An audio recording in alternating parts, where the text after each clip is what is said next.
चला तू थाना में शॉपिंग करा दी, साड़ी और साया ब्लाउज खरीदा दी।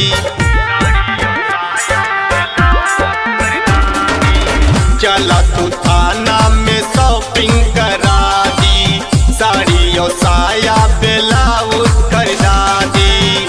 तोहर हथवा के चूड़ी, तोहर हथवा के चूड़ी रंगदार भइल बा, तोहर हथवा के चूड़ी रंगदार भइल बा। ई दिवाली में बुझलू कि ना, ई दिवाली में दिलवा दीवाना भइल बा, ई दिवाली में दिलवा दीवाना भइल बा। तोहर होठवा के लाली गुलाब भइल बा, ई दिवाली में दिलवा दीवाना।